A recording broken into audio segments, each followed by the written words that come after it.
Today we're going to take a look at Swarm, a super fun and unique arcade shooter on the Quest 2. I've been wanting to talk about this game for a while now, as I've never really stopped playing it. More on that later. But before we get into it, if you could just do me a solid and hit that like button, I'd really appreciate it. Here we go. I'm just going to say it right off rips, Swarm is dope. It's basically a wave shooter, but you're a dual-wielding Spider-Man. The goal is to blast enemies while swinging from platforms, using a grappling hook shot from each hand. I guess that also kind of makes it like Batman? Whatever. The point is, you have to constantly swing around because if you fall, you die. This is such a unique approach to gameplay, and it works incredibly well. It's a blast swinging through the air, firing off rounds, and having to constantly catch yourself with a grapple before you plunge to your doom adds an extra level of fun that just isn't present in any other wave shooter out there. You are at all times in mid-air, which makes every moment a little more exciting. You actually have decent control over your swings, which was pretty surprising at first. You can pull down on the rope to swing harder, and it feels pretty organic, kind of like an elastic band. Actually, the swinging mechanic as a whole feels very fluid and natural. Now, when it comes to looks, Swarm has that cel-shaded style graphics that we see in a lot of other Quest games. If you've seen some of my other videos, you'll know I'm actually a fan of this. I dig the art style, and it really shines here, as it matches the arcadey gameplay perfectly. The immersiveness of the experience is pretty standard. There isn't anything that breaks immersion, but there also isn't anything that really adds to it. There's nothing to grab or interact with aside from slinging your webs, as you are at all times holding two guns. The weapons are acquired this way as well. Grappling a platform with a weapon on it puts that gun in your hand. You definitely feel like you're flying through the air, and like I said earlier, the swings feel very natural, so it's decent. Now, there was a lot of concern when this game was first announced that it would be a nightmare for those who suffer from motion sickness. However, the devs must have found some sort of motion magic, because people are literally going out of their way to state that this game has zero motion sickness. So props to the devs for figuring that one out. Now, I don't suffer from motion sickness, so I can't speak to this firsthand, but I went looking for someone trying to complain about motion sickness in this game, and all I could find was the exact opposite. People praising it for not getting sick while playing. So let's talk about the playtime. I kind of have a lot to say on this one.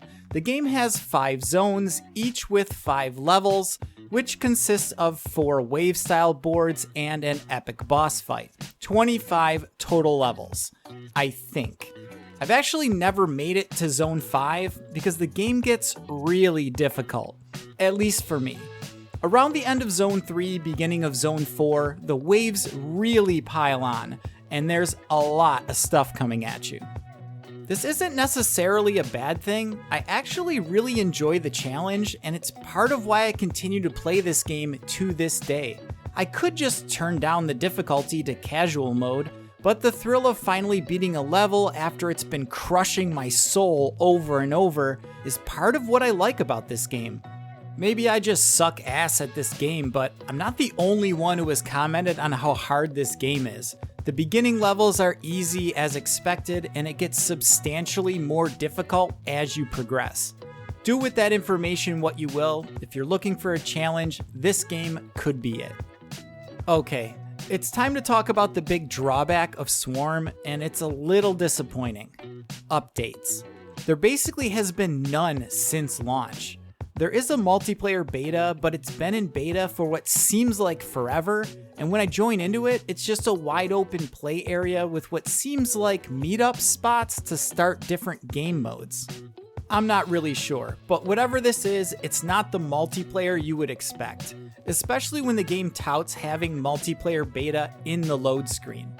Also, the other players in the play area all look like a default Facebook profile picture or something, so it's clearly not finished, and it's been this way for an eternity.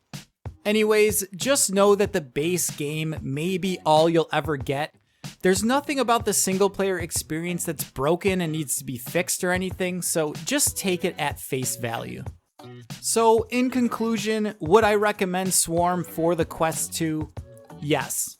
It's only $25 and it's a game I still play over a year and a half after release. Some VR games will take over your life and suck you in for hours. Swarm is not one of those games for me. However, it is a game that I love to play in short bursts in between those longer play sessions. It's an awesome, fast-paced, super fun and unique game that'll definitely add some variety to your virtual life. So that's all I got for Swarm. If you enjoyed the video, do me a solid and hit that like button.